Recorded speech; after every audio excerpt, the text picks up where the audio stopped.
Hello, First Church.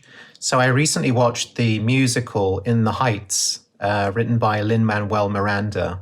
It was just released as a movie, and some of you may know it already or have seen it. It's very moving. I recommend it to everyone.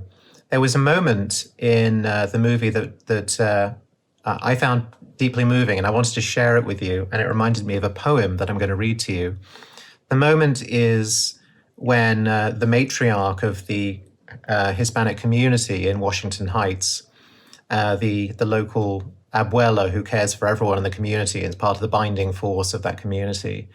She's looking at some old napkins that her poor immigrant mother had sewn and very delicately embroidered and decorated.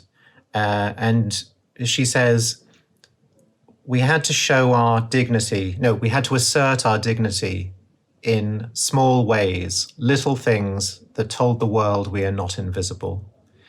And I'm moved by that idea of asserting your dignity in small ways, particularly for a poor immigrant or underprivileged community that needs to find and assert its dignity in little details, little things that you might not otherwise notice. And this reminded me of a wonderful poem by the American poet Elizabeth Bishop. Some of you may know her. This is a poem, Filling Station, and I'll read it, but it's about Elizabeth Bishop traveling, and she stops at a gas station, a filling station, and she looks at the family that lives at the gas station in their little house there, and they live in poverty. And as you'll gather, she first notices the shabbiness and the banality of their poverty. But as she looks closer, she notices something else, not immediately apparent to the eye, something betokening dignity and love in their circumstances. And that little turn at the end of the poem, when she really sees their dignity, is very moving. And so I wanted to read the poem to you. Filling Station. Oh, but it is dirty, this little filling station, oil-soaked, oil-permeated to a disturbing overall black translucency. Be careful with that match.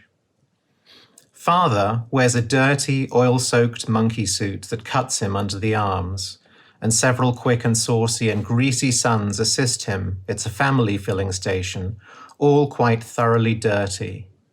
Do they live in the station? It has a cement porch behind the pumps, and on it a set of crushed and grease-impregnated wickerwork.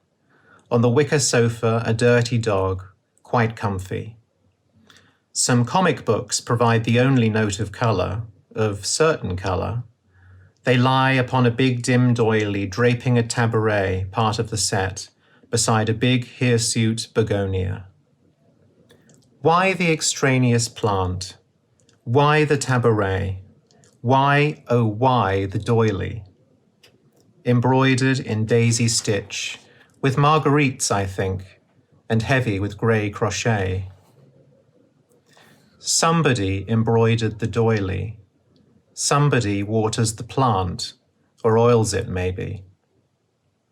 Somebody arranges the row of cans, so that they softly say, S-O, so, so, so, to high-strung automobiles. Somebody loves us all. And that moment at the end, that final stanza, where, as I say, she is able to look past their poverty, the rather grimy, impoverished nature of their existence, and to see the way in which they assert their own dignity in small ways, in the doily, in the plant, and I love this little detail of the way in which some careful hand has arranged the cans of Esso engine oil so that they read Esso, so, so, so, as a kind of decoration to passing cars. And that final line, which is a bit of a surprise, but it's in its context, it's deeply moving. Somebody loves us all. saying in the background of our lives, there is often an abuela, there is often a figure of love and warmth and dignity who is arranging our lives or arranging things around us in such a way as to beautify our lives, make them richer, to fill them with love. And we often don't give those people enough credit. Sometimes we're those people, right? And sometimes we don't get enough credit.